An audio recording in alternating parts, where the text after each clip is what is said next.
राम मंदिर, जिसके लिए काफ़ी हिंदुओं ने अपनी जान गंवा दी।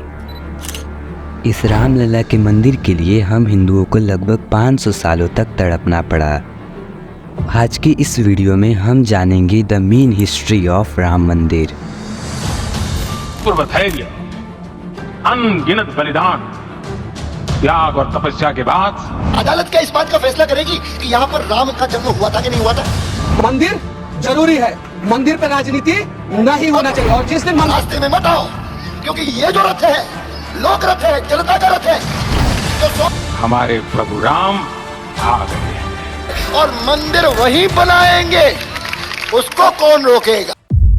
अब जैसे कि आप सबको पता ही है, हमारे कई सारे हिंदू पुराणिक बुक्स में साफ साफ अयोध्या और वहाँ के राम मंदिर को दिखाया गया है। इसके बाद अगर हम इन सारी बुक्स की इन्फॉर्मेशन को एक जगह इकट्ठा करें तो हमें यह पता चलता है कि भगवान राम के बेटे महाराजा कुश जो थे वो अपने फादर के जन्म स्थान पे सबसे पहले अयोध्या में राम मंदिर बनवाते हैं। इसके बाद जनरेशन टू जनरेशन लगभग 44 राजा अयोध्या पे राज करते हैं और इसके बाद आखिरी राजा थे बृहदबला, जिन्होंने अयोध्या पे राज किया। अब इन्हीं के टाइम पे महाभारत भी स्टार्ट हुआ था और इस महाभारत की लड़ाई में बृहदबला अभिमन्यु से हार जाते हैं और जब इनकी डेथ हो जाती है तब जो राम मंदिर था उसकी हालत बद से बदतर हो जाती है। इसके बाद ईयर 57 AD में उज्जैन के जो सम्राट थे महाराजा विक्रमादित्य किसी कारण से अयोध्या आते हैं और अयोध्या आने के बाद जब यहाँ की हिस्ट्री को समझते हैं तो काफी इम्प्रेस हो जाते हैं। फिर अयोध्या और यहाँ के मंदिर को दोबारा रिबिल्ड करवाते हैं। अब यहाँ तक तो काफी अच्छा चल रहा था, लेकिन फिर ईयर 1526 में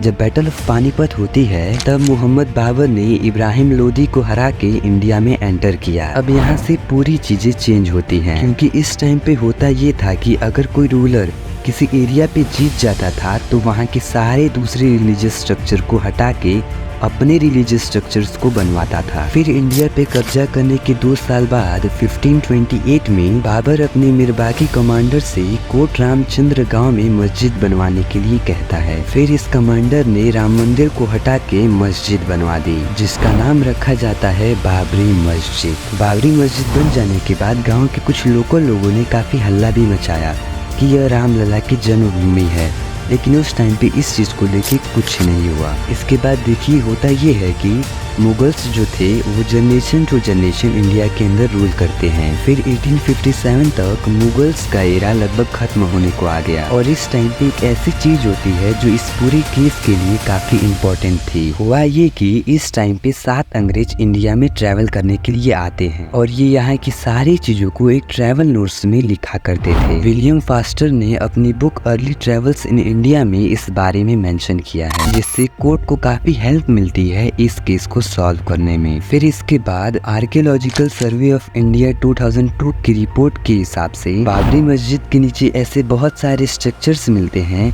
जिससे साफ साफ डिसाइड हो जाता है कि यहाँ पे पहले राम मंदिर था। बाबरी मस्जिद के नीचे कुछ ऐसे पत्थर और ईंटें मिले जो यूजुअली मंदिरों में ही पाए जाते और खुद कई सारे मुस्लिम भी ये मानते हैं कि कई हिंदू एलिमेंट्स मस्जिद में मिले। और लगभग 533 प्रूफ्स को देखने के बाद सुप्रीम कोर्ट ने कहा ऑनरशिप की राइट ज्यादा हिंदू कम्युनिटी को ही मिलती है। इसके बाद फाइनली 2020 में राम मंदिर बनना स्टार्ट हो गया और इवन राम मंदिर के बनने के टाइम जब खुदाई की जा रही थी तो ऐसे काफी एलिमेंट मिले जो हिंदू रिलीजियस से रिलेटेड हैं, जिसको सरकार ने अयोध्या के किसी म्यूजियम में रखवा दिया है। इसके बाद जब राम मंदिर बन के रेडी हो गया तो काफी हेटर्स ने इसे वेस्ट ऑफ मनी बताया, लेकिन आपको जान के थोड़ा अजीब लगे, ये राम मंदिर ना ही तो पब्लिक के डोनेशन और ना ही तो गवर्नमेंट के पैसे से बना है। एक्चुअली राम मंदिर को बनाने के लिए टोटल एस्टिमेटेड कॉस्ट लगभग 900 करोड़ का रखा गया था, बट लोगों के थ्रू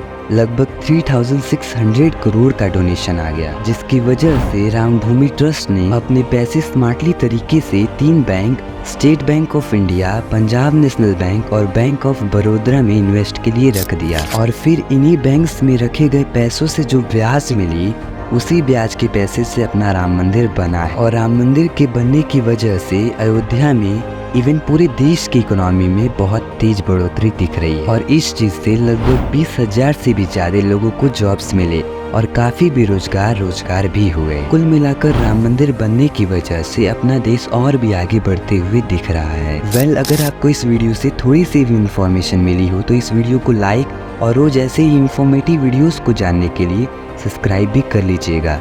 जय हिंद।